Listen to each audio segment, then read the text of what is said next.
కేసీఆర్ రావణుడు శకుని రెండు అని చెప్పేసి చెప్తున్నాడు. అయితే కొంతమంది BRS social media BRS channel ఏం చేశారంటే కేసీఆర్ వల్లనే నాకు ఈ పేరు వచ్చింది, కేసీఆర్ వల్లనే నాకు అంటే నేను ఈ పదవిలో ఉన్నా అని చెప్పేసి రేవంత్ రెడ్డి అన్నాడు అని చెప్పేసి వాళ్ళు ఒక వక్రీకరించి రాసుకుంటూ పోతున్నారు. వాస్తవానికి రేవంత్ రెడ్డి ఏమన్నాడంటే శకుని తప్పిదాల వల్లనే శ్రీకృష్ణుడు పేరు వచ్చింది, శ్రీకృష్ణునికి శకుని చేసిన పాపాల వల్ల, అట్లనే రావణుడు చేసిన పాపాల వల్ల రామునికి పేరు వచ్చింది. రావణుడు ఎటువంటి పాపాలు చేయకుండా సీతను అపహరించకపోవడము రకరకాలు చేయకపోతే అప్పుడు రామాయణంలో ఆ యుద్ధం రాకపోతుండే, ఆ రావణునికి ఆ పేరు రాకపోతుండే, ఏది ఉండకపోతుండే. సేమ్ ఇట్లా కేసీఆర్ ఏవైతే పాపాలు చేసిండో ఆ పాపాల వల్ల ప్రజలు నన్ను గుర్తించి నాకు ఇలా పట్టం కట్టి నన్ను ఇక్కడ కూర్చోబెట్టిరని అంటే ఒక సందర్భంగా చెప్పుకుంటూ వస్తే దాన్ని వక్రీకరించి రాసుకుంటున్నారు. సరే రాసుకున్నా పర్వాలేదులే కానీ సరే ఏదేమైనా వాస్తవానికి మాత్రం ఆయన చేస్తున్న అవినీతి అరాచకాలని ఎదిరించి ఫైట్ చేసిన విషయంలో మాత్రం రేవంత్ రెడ్డి నిజంగా గ్రేట్, చాలా హ్యాట్స్ ఆఫ్. కొంతమందిని ఒప్పుకోవచ్చు, కొంతమందిలో ముందున్నది ఎవరంటే రేవంత్ రెడ్డి.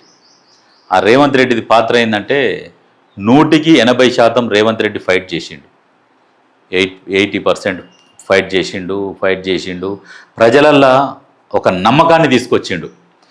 కేసీఆర్ని దింపితే రేవంత్ రెడ్డిని కుసబెడితే ప్రజలు సంతోషంగా ఉంటారు అనేది ఒకటి క్రియేట్ చేసిండు, అది తీసుకొచ్చిండు, దాని లెక్క ప్రకారం సాధించిండు.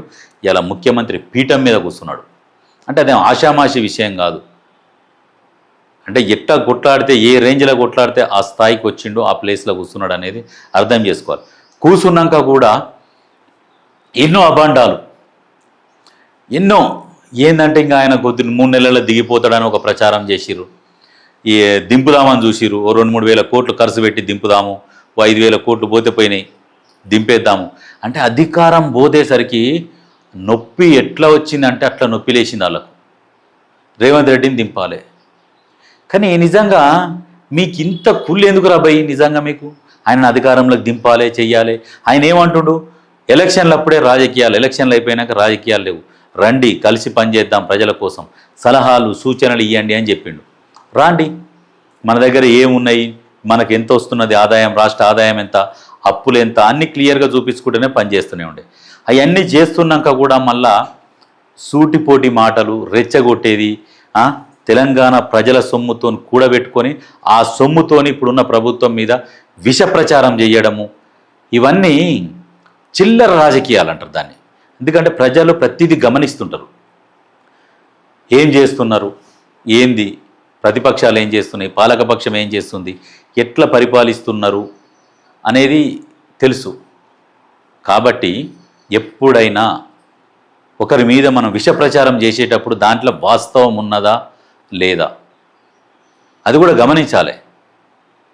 ఏది లేకుండా ఏదో బురద జల్లుతాం అని అనుకుంటూ పోతే ప్రజలు మళ్ళీ బుద్ధి చెప్తూనే ఉంటారు. నెక్స్ట్ ఎలక్షన్లో ప్రతిసారి బుద్ధి చెప్తారు, దగ్గరికి రానియరు. అప్పుడు ఒకానొక టైంలో చంద్రబాబు నాయుడు కూడా ఒంటెద్దు పోకడపోయిండు. ఒకసారి గెలిచి రెండోసారి వచ్చేసరికి ఎవరిని లెక్క పెట్టకుండా ఇష్టం వచ్చినట్టు ఏకపక్ష నిర్ణయాలు తీసుకుంటా పరిపాలన సాగించిండు. ఆ టైంలో వైఎస్ఆర్ ఫస్ట్ టైం చంద్రబాబుతో ఫైట్ చేసినప్పుడు ఓడిపోయిండు, రెండోసారి పాదయాత్ర చేసిండు, వచ్చిండు. ఇక ప్రజలకు ఒక నమ్మకం కలిగించిండు. ఇప్పుడు రేవంత్ రెడ్డి మొన్న కూడా ఎట్లా చేసిండో వైఎస్ఆర్ కూడా ఆ టైంలో అట్లనే చేసి ప్రజలకు ఒక నమ్మకాన్ని తీసుకొచ్చిండు. ఫస్ట్ నమ్మకాన్ని తీసుకొచ్చిండు, వైఎస్ఆరే ఈ చంద్రబాబు నాయుడు కొట్టి మంచిగా పరిపాలన అందించగలుగుతాడు అనే ఆ నమ్మకం ప్రజలలో క్రియేట్ చేసిండు. కొట్టిండు, వచ్చిండు, ముఖ్యమంత్రి పీఠం మీద కూర్చుండు, శాశ్వతంగా ప్రజల గుండెలో నిలిచిపోయాడు.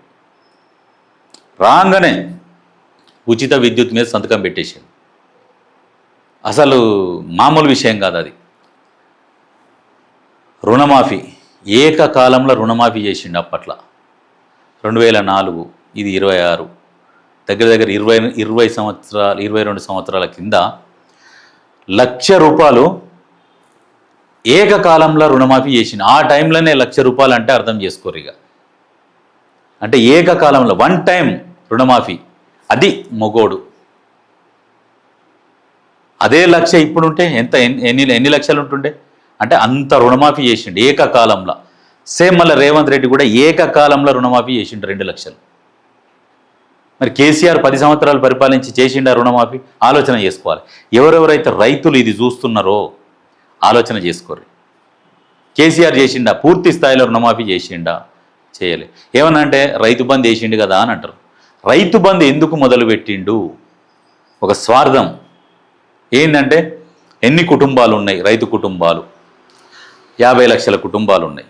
3 కోట్ల జనాభా తెలంగాణ, 4 కోట్ల జనాభా. రైతు కుటుంబాలు 58 లక్షలు 55 లక్షలు ఉన్నాయి అందాదా.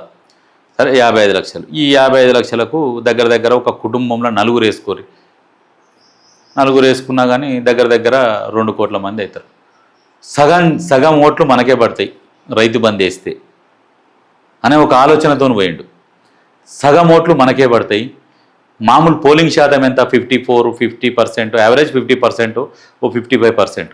సగం ఓట్లు మనకే వేస్తారు. కొంతమంది కట్టరు ఉన్నా కానీ వేయకపోయినా కానీ మిగతా ఓట్లన్నీ మనకే పడతాయి, ఈజీ గెలుస్తామనే ఒక ఆ ఉద్దేశంతో రైతు బంధు పెట్టిండు తప్పితే రైతులకు ఏదో మేలు జరుగుతుంది అని కాదు.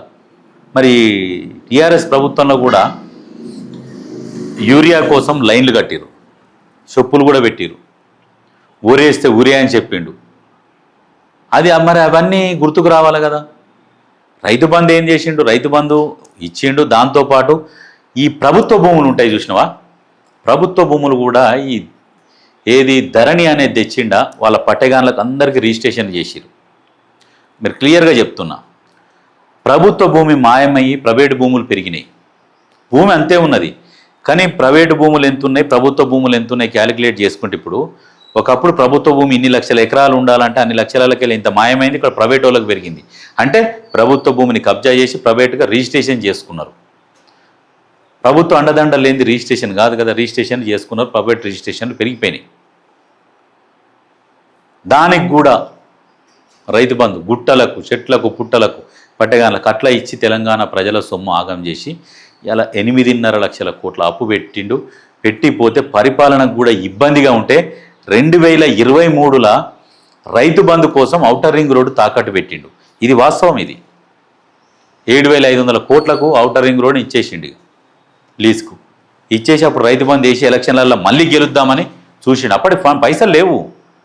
కేసీఆర్ దిగిపోయే కాలం నాటికి కూడా పైసలు లేకుండా ఔటర్ రింగ్ రోడ్డుని పెట్టిండు, తాకట్టు పెట్టి అప్పుడు రైతు బంధు పెట్టిండు. ఇది విషయం. జనాలకు అందరికేమో ఉన్నాయి కదా, వేయొచ్చు కదా, ఆయన వేసిండు, ఈయన వేస్తే కష్టమేంది, ఈయన కూడా వేయాలి కదా పైసలు అంటే లేవు. ఉన్న గాడికి సాఫ్ చేసుకుంటూ వచ్చిండు. ఇప్పుడు పైసలు లేవు. మెల్లమెల్ల కొన్ని వేసేది కారణం కూడా అదే. ఇప్పుడు ఈయన పైసలు వేస్తే ఈయనకి అయ్యేదేముంది? ఈయనకి ఏమనిపిస్తుంది? అరే ఏమో వేస్తే ప్రజలు కూడా సంతోషంగా ఉంటారు కదా, మళ్ళీ నాకే బ్రహ్మరథం పడతారు కదా అని నేను వేయొచ్చిన. అలా లేవు ఖజానా. అది ఉంటే ఏముంది, సంవత్సరానికి 2 సార్లు డబల్ కూడా వేయొచ్చు పైసలు. లేని ఏడికెళ్ళి తెస్తారు. అది కూడా ఆలోచన చేయాలి. చేసి మెల్లమెల్లగా చేసుకుంటూ వస్తున్నాడు. బాగానే ఉన్నది, అంతా చేసుకుంటూ వస్తున్నారు, మంచిగానే ఉన్నది. తప్పేం చేసిండు? ఏం చేయలే కదా. అట్లనే చరిత్రలో నిలిచిపోతున్నాడు, మంచి పనులు చేసుకుంటూ వస్తున్నాడు. కాబట్టి ఇప్పుడు ఇటువంటి వాళ్ళకేమో నచ్చుతలేదు. రేవంత్ రెడ్డి ఎందుకు నచ్చుతలేడంటే మధ్యతరగతి నుంచి, సాదాసీదా కుటుంబం నుంచి వచ్చిండు. ఒక గోడల మీద పేర్లు రాసేది ఆర్టిస్ట్ అంటారు. వీళ్ళేమో గోడల మీద పెయింట్లు వేసుకుంటుండ అని చెప్పేసి దాన్ని చీప్ చేసి మాట్లాడుతున్నారు. కానీ ఆయన ఒక అద్భుతమైన ఆర్టిస్ట్ రేవంత్ రెడ్డి. ఎవరైనా ఫోటోలు గీయగలుగుతాడు, ఏదైనా లెటర్స్ రాయాలంటే అద్భుతంగా రాస్తాడు. ఆర్టిస్ట్ ఆయన. పెయింటర్కు ఆర్టిస్ట్కి కూడా తేడా తెలియని దరిద్రులు, మూర్ఖులు ఎవరంటే ఈ బీఆర్ఎస్ వాళ్ళు. పెయింటర్ అంటే వాల్ పెయింటర్, పెయింట్ వేస్తారు. ఇప్పుడు సున్నం వేసేట ఆయన పెయింటరే, ఆయన కష్టం ఆయనది, ఎవరిది ఆయనదే.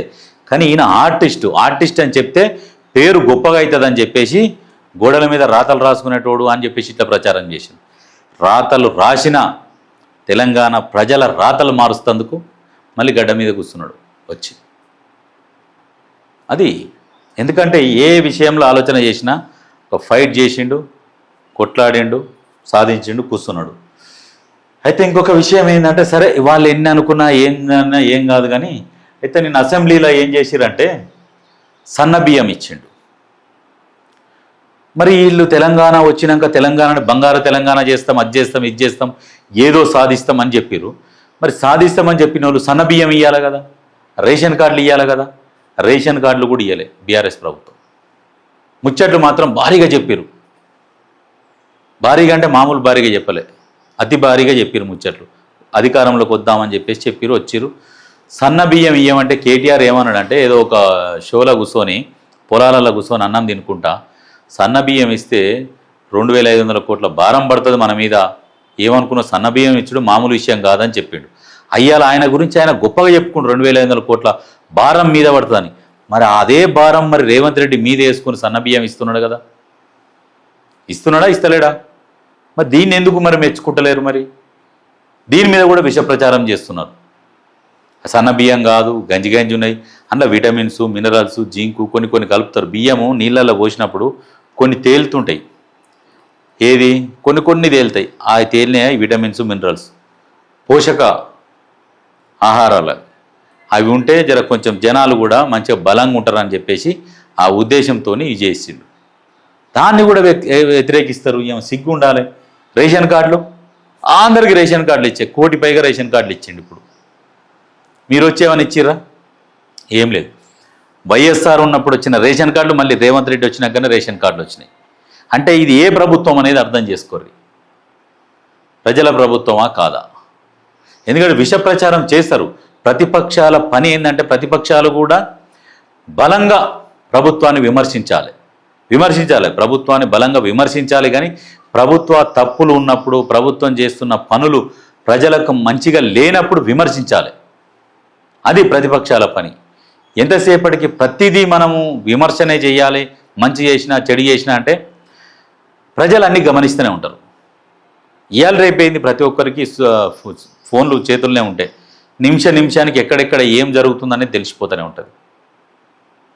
మరి అందుకనే ఏదైనా విమర్శన చేయాలి అంటే కూడా విమర్శలు జర అది మంచిగా ఉండాలి, ప్రజలకు కూడా నచ్చాలి. అరే ఎంత స్మూత్గా విమర్శిస్తున్నాడు అని చెప్పేసి.